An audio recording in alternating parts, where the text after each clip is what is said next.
Welcome to Zian Entertainment.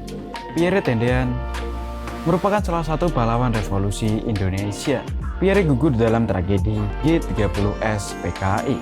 Viewers, inilah 10 fakta Pierre Tendean yang patut diteladani milenial.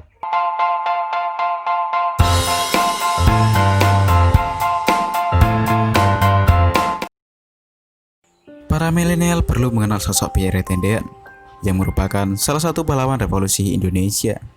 Pierre gugur dalam sebuah tragedi pada malam 30 September 1965 atau disebut peristiwa G30S PKI. Inilah 10 fakta Pierre Tendean yang patut diteladani milenial. 1. Pierre adalah satu-satunya anak laki-laki. Pierre Andreas Tendean dilahirkan di Jakarta pada 21 Februari 1939. Ayahnya bernama Dr. A.L. Tendean yang berdarah Minahasa dan sang ibu Cornet M.E. berdarah Belanda Perancis. Pierre merupakan anak kedua dari 3 bersaudara, yaitu Midje Fare, kakak perempuan, dan Ruswidiati, adik perempuan. Ia merupakan satu-satunya anak laki-laki di keluarga. 2. Banyak menghabiskan masa kecil di Magelang.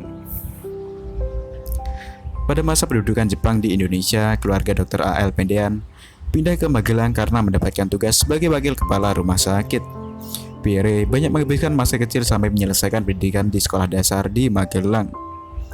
Cita-cita Pierre menjadi seorang tentara sudah tumbuh sejak kecil, sebab semasa kecil, Pierre kerap melihat pemuda pejuang kemerdekaan yang kerap mampir ke rumah untuk bertamu ayahnya, meminta persediaan obat-obatan guna kepentingan gerilya.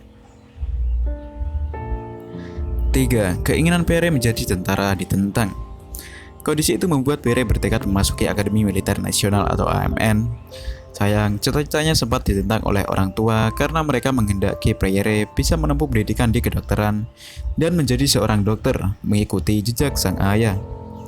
Alasan lain orang tua Pierre melarang menjadi seorang tentara, tak lain karena ia adalah anak laki-laki satunya dalam keluarga. Jika berkarir sebagai tentara, orang tua khawatir sebab menjadi tentara harus siap mengorbankan jiwa. 4. Pierre berusaha tak menyakiti hati orang tua. Satu-satunya anggota keluarga yang setuju dengan cita-cita Pierre hanyalah kakak perempuannya, Midje Fare.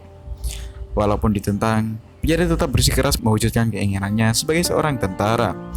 Guna menghibur hati orang tuanya, selain mendaftar AMN, Pierre juga mendaftar di Fakultas Kedokteran Universitas Indonesia atau UI.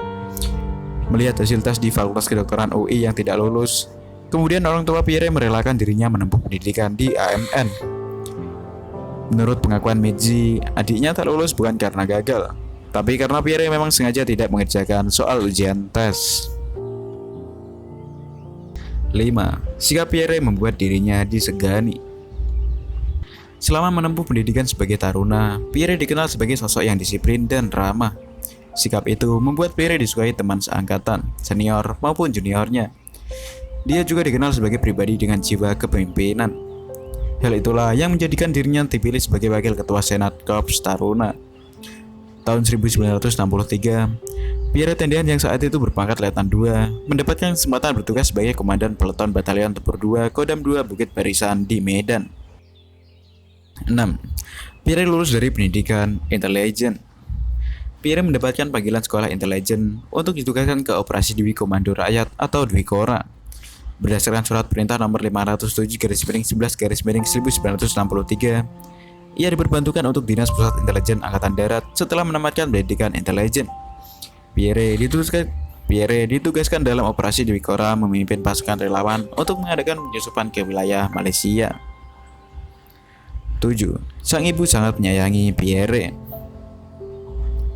Tugas yang dipikul Pierre membuat sang ibu khawatir terhadap keselamatan anak laki-laki satu-satunya itu. Cornet M.E. yang kebetulan adalah teman baik dari mertua Jenderal Nasution yang saat itu menjabat Menko Henkam, mengajukan penarikan tugas bagi anaknya.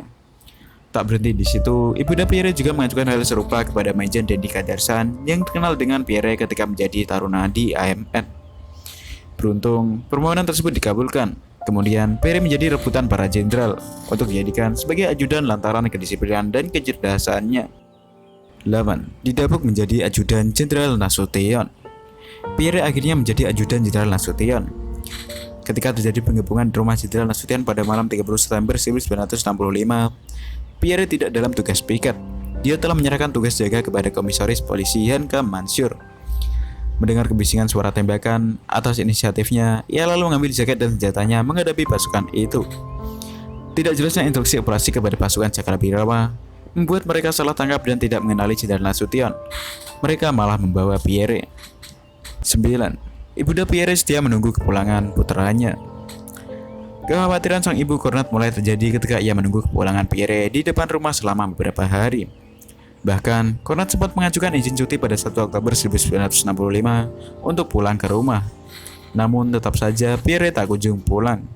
Sebab sebelum kejadian berdarah pada 30 September 1965 itu, Pierre sempat mengirimi surat kepada keluarga jika ia tidak bisa pulang saat perayaan hari ulang tahun ibunya karena dalam keadaan dinas.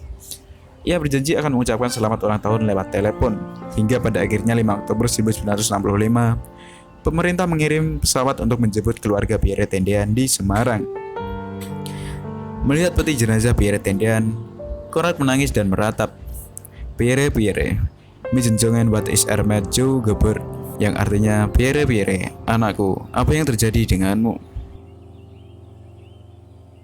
10. Banyak tembakan dalam tubuh Pierre. Hasil visum et repertum Kapten Anumerta Pierre Tendean, terdapat beberapa luka tembak di tubuh, di antaranya 2 di dada kanan, 2 di punggung kanan, 1 di leher belakang sebelah kiri, dan 1 di pinggul kanan. Ada luka lain juga akibat pukulan, yaitu 1 di kepala kanan, 1 di tulang ubun-ubun kiri, dan 1 di puncak kepala. Setelah kematian, Cornet kerap mengunjungi makam Pierre. Ia selalu memborong banyak bunga anggrek untuk menutupi seluruh makam anaknya dengan bunga. Kondisi kesehatannya terus menurun, membuat Cornet jatuh sakit dan pada 19 Agustus 1967, ia wafat. Cornet berpesan agar jenazah putranya selalu ditutupi dengan selimut milik Pierre. Semoga banyak nilai positif yang bisa dipetik dari sosok sejarah seorang pahlawan Pierre Tendean.